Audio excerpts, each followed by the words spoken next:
Kalau anda nak merasai macam mana rakyat Malaysia rasa dengan kebahagiaan, dengan harta, dengan kekayaan, tak seperti negara anda. Minta maaf cakap. Kalau anda tahu negara anda ramai orang yang susah, ramai orang yang miskin, anda buatlah dalam negara anda sendiri. Tunjukkan mana-mana orang miskin, anda bantu.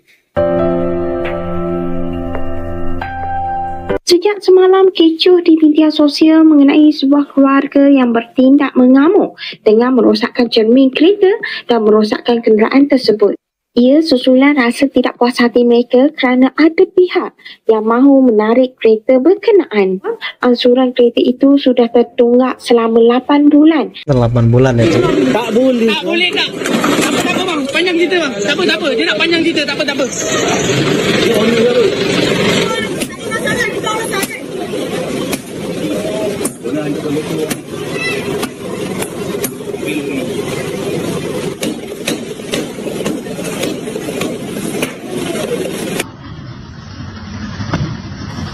Wow, satu keluarga nggak malu ya cuy ya, nggak bisa bayar cicilan mobil, malah hancurin mobilnya saat ditarik. Jadi bisa-bisanya sampai satu keluarga ya, kompak bener nih cuy. Mereka nggak mau bayar cicilan selama 8 bulan, tapi mobil malah dihancurin seperti itu. Padahal mereka ini menyatakan negara kaya ya, tapi faktanya kok nggak bisa bayar cicilan mobil sih? Nah, kalau di Indonesia yang terjadi seperti ini mungkin wajar lah cuy ya. Karena mereka selalu bilang Indonesia itu masih hidup susah dan miskin ya kan. Tapi faktanya di Indonesia nggak pernah terjadi hal memalukan yang seperti ini kan. Begitulah cuplikan perilaku keluarga Malaysia yang mengamuk karena mobilnya ditarik oleh bank lantaran telat membayar angsuran. Andai kata hal itu terjadi di Indonesia mungkin wajar saja. Sebab seperti yang sering disampaikan oleh kaum Melayu negeri kasino, rakyat Indonesia itu masih miskin dan hidup susah. Tapi peristiwa itu sangat menarik karena terjadi di negeri kasino Malaysia, yang katanya sudah maju, sangat kaya raya, dan adil makmur. Katanya, rakyatnya bahagia di dunia dan akhirat.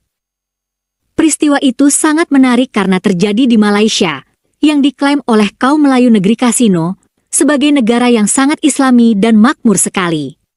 Bahkan, menurut Profesor Melayu Negeri Kasino, Malaysia memiliki tamadun yang hebat, dan kaum Melayu di sana merupakan keturunan para nabi. 9 sultan di negeri Kasino pun sangat baik hati, walau dulu nenek moyang mereka tak berani melawan penjajah British. Bahkan, karena kaum Melayu palsu negeri Kasino merasa sebagai kaum yang hebat, mereka pun berambisi memelayukan Indonesia. Mereka suka sekali memberi label Melayu pada bahasa Indonesia, sekaligus suka mencuri budaya suku-suku di Nusantara. Kemakmuran negeri Kasino Malaysia itu digambarkan secara baik sekali oleh salah satu putra terbaik Melayu Malaysia.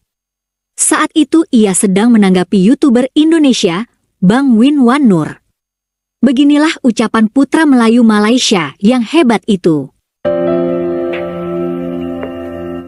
Anda jagalah rakyat anda sendiri, rakyat Indonesia.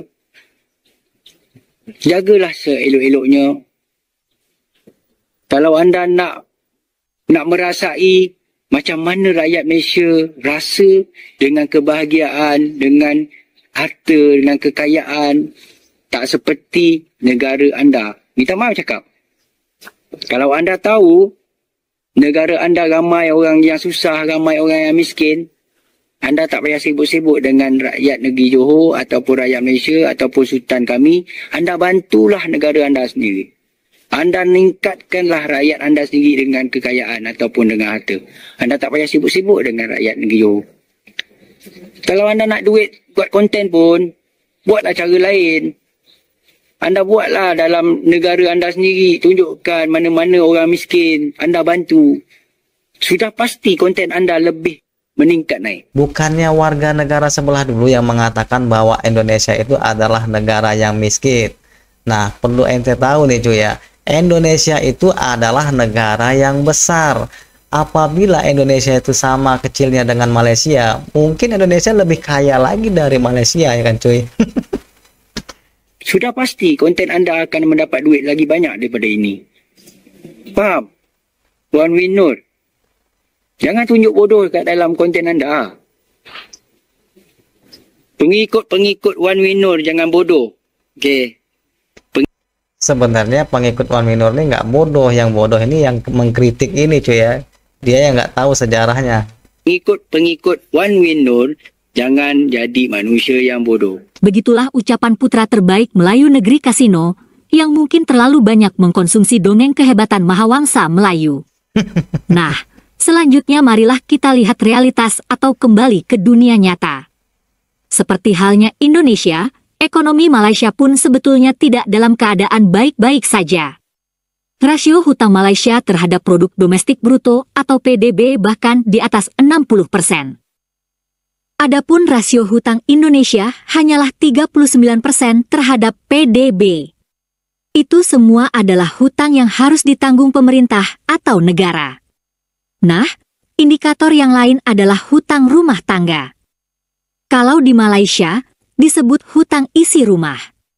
2 tahun lalu, rasio hutang rumah tangga Malaysia terhadap PDB mencapai 89% atau tertinggi kedua di ASEAN setelah Thailand. Adapun rasio hutang rumah tangga Indonesia hanyalah sekitar 17%. Data itu ditampilkan oleh TV Astro Malaysia. Sekarang angka itu mungkin telah berubah, tapi tidaklah banyak. Selanjutnya, marilah kita lihat data dari Bank Negara Malaysia yang terbaru. Hutang kartu kredit misalnya mencapai 4,8 miliar ringgit. Hutang mobil mencapai 14,7 miliar ringgit dan hutang tanah atau rumah mencapai 40,9 miliar ringgit. Wow, banyak Nah, ya cuy. sekarang marilah kita jumlahkan semua hutang rumah tangga Malaysia. Inilah hasilnya. Total hutang rumah tangga Malaysia sampai pertengahan tahun ini sebanyak 77,66 miliar ringgit atau setara dengan 279 Lebih triliun banyak rupiah. lagi triliunan ya cuy Angka ya. ini tentu sangat besar. Biar mendapat gambaran, marilah kita bikin rata-rata setiap rumah tangga di Malaysia. Kita asumsikan setiap rumah tangga punya 4 anggota keluarga. Artinya ada sekitar 8 juta rumah tangga di Malaysia. Maka, setiap rumah tangga di Malaysia rata-rata memiliki hutang sekitar 34 juta rupiah.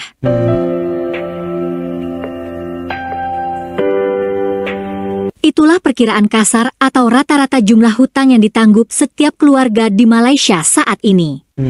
Dengan kata lain, penarikan mobil oleh bank karena tak sanggup membayar angsuran adalah hal yang mungkin sering terjadi. Dalam video di awal tadi, boleh jadi keluarga yang mengamuk itu membeli mobil dari tangan kedua. Mereka mungkin meneruskan angsuran. Ia telah membayar angsuran itu ke pemilik lama, tapi pemilik lama tidak membayarkan ke bank. Oh gitu Tapi ceritanya. apapun masalahnya, hal itu tetap menggambarkan situasi masyarakat Malaysia yang umumnya terbelit hutang rumah tangga. Ya intinya hutang Artinya aja ya. pemilik lama itu menghadapi masalah keuangan. Nah, selanjutnya marilah kita simak lagi video tersebut. Sejak semalam kecoh di media sosial mengenai sebuah keluarga yang bertindak mengamuk dengan merosakkan cermin kereta dan merosakkan kenderaan tersebut. Ia susulan rasa tidak puas hati mereka kerana ada pihak yang mahu menarik kereta berkenaan. Difahamkan kereta itu dipercayai dibeli secara sambung bayar dan keluarga itu sudah pun membuat bayaran kepada pemilik asal kereta tersebut. Namun menurut sumber awam, angsuran kereta itu sudah tertunggak selama 8 bulan kerana didakwa pemilik asal tidak membuat bayaran kepada pihak bank. Tak boleh tak. Tak apa bang, panjang cerita bang. Tak apa. Dia nak panjang cerita, tak apa. Biar bang, biar. Weh, dah hatam kau.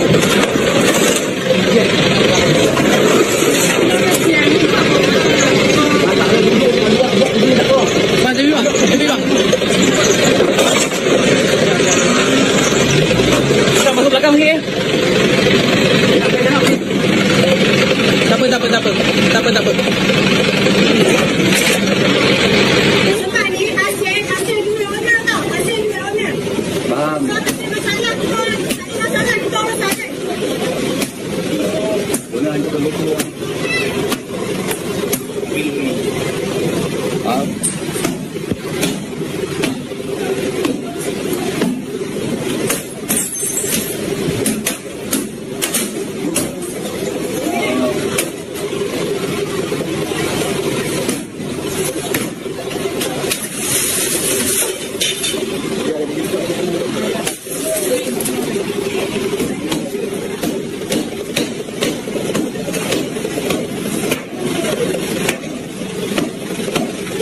Okey. Jadi kalau udah hancur kayak gitu ya mau nggak mau ganti lagi dong. Pertama sekali, katakanlah kau tertunggak bayaran bulan Mei.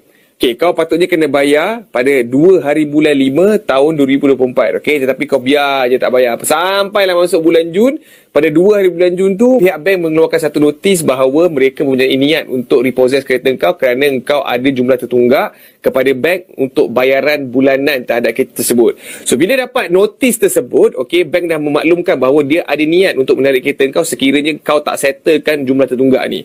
Dan perkara ini perlu disettle ataupun perlu diselesaikan oleh pihak pembeli ni, iaitu kau lah basically, dalam masa 21 hari selepas. Untuk tarik kereta, sebenarnya kereta tu perlu tertunggak selama 6 bulan and then baru boleh ditarik lah. And on top of that, kalau kereta tu loannya dah diselesaikan dalam 80%, pihak bank tak boleh tarik lah. Okey, dekat sini kita dapat simpulkan bahawa kereta ni telah pun tidak dibayar selama 6 bulan and then dia punya hutang pun masih belum mencapai 80% lah. Bermakna memang eligible untuk ditarik. Apa yang berlaku after kereta korang dah kena tarik, sekiranya korang tak dapat bayar, kereta korang kena tarik, bank akan ambil harga kereta korang tu jauh daripada harga market. Sebab apa? Bank ambil harga murah sebab bank kena jual balik untuk dapatkan duit bank balik. So logik je kan, sebenarnya bank jual kereta korang tu untuk dia ambil duit dia balik. So logik lah, sebab tu dia kena ambil. Bila bank ambil dengan harga murah, bank akan lelong dan katalah harga yang bank dapat cuma RM30,000. Cuba bayangkan berapa harga kereta dia boleh dapat kalau dengan condition yang dia dah buat tu. Kalau korang jumpa video original dia, bahagian bumper pun dah barai, cermin pun pecah depan, kiri kanan semua memang dah barai lah. Harga memang drop kau-kau dan ya, bila kereta tu dah tak ada value, mungkin dia kena bayar full amount lah. Maknanya kalau kata hutang ada 20k, so kereta tu tak dapat dijual sebab condition dia teruk. So ya, dia kena bayar full lah. So apa nak buat kalau kereta korang dah nak kena tarik dan towing dah ada dah pun dekat luar rumah? Ini yang paling best lah yang korang boleh buat. Jemput dia masuk dalam, korang jamu dia makan, jamu dia air. Okay, lepas tu kau bagi kereta elok-elok. Lepas tu bila-bila kau ada duit balik, kau tebus balik kereta tu. Yang paling best sekali yang kita boleh buat sekiranya kita dah tak boleh nak bayar hutang kereta lah, katakanlah kereta dah sangkut 2 bulan kan. Sebelum bulan yang ketiga tu kan, sebelum masuknya due bulan ketiga tu, cepatlah lari pergi jumpa dengan AKPK. Bagi tahu dengan AKPK apa masalah, dia akan bantu negotiate dengan bank berapa amount yang korang boleh bayar, berapa amount yang bank boleh accept. So dekat sini berlakulah win-win situation yang mana pembeli yang ada masalah pun menang, bank pun menang sebab bank cuma nak duit dia balik. Itulah masalah angsuran mobil yang terjadi di Malaysia. Nah, jadi dia membeli mobil ini dengan pihak kedua cuy ya. Dia merasa sudah membayar angsuran ke pihak kedua, tapi pihak kedua ini belum membayarkannya ke pihak pertama yaitu bank ya. Jadi wajar lah ya kalau bank itu ingin menarik mobilnya itu. Tapi ya perbuatan seperti ini ya memalukan sih kalau kita lihat, apalagi ini sudah menjadi viral ya. Kalau anda nak merasai macam mana rakyat Malaysia rasa dengan kebahagiaan, dengan harta, dengan kekayaan, tak seperti negara anda. Benarkah warga Malaysia itu lebih kaya dari warga Indonesia? Kan di sana pembantunya aja TKI dari Indonesia. Setiap rumah hampir punya mobil. Jadi orang punya mobil itu lumrah di Malaysia. Benarkah warga Malaysia lebih kaya dari Indonesia? Yuk kita cek fakta dan data. Dari data ini, hutang rumah tangga terhadap PDB Malaysia itu adalah 68%. Sedangkan hutang rumah tangga Indonesia terhadap PDB itu hanya 16%. Dan PDB Indonesia itu 1 miliar lebih US dollar. Sedangkan Malaysia 400 juta US dollar, sekitaran segitu. Itu artinya apa? Benar warga Malaysia itu punya pembantu, benar warga Malaysia itu punya mobil. Tapi pertanyaannya, itu cash apa hasil hutang atau hasil pinjol? Di mana? Jadi lebih kaya mana nih, warga Malaysia apa warga Indonesia? Nah, di sini sudah membuktikan ternyata warga Malaysia juga banyak hutang cuy ya. Tidak seperti yang dikatakan oleh putra Malaysia tadi yang ganteng itu kan. Katanya negara Malaysia tuh kaya-kaya, rakyatnya sejahtera. Tidak seperti negara miskin Indonesia. Supaya bagus otakmu, saya kasih makanan bergizi. 4 sehat 5 6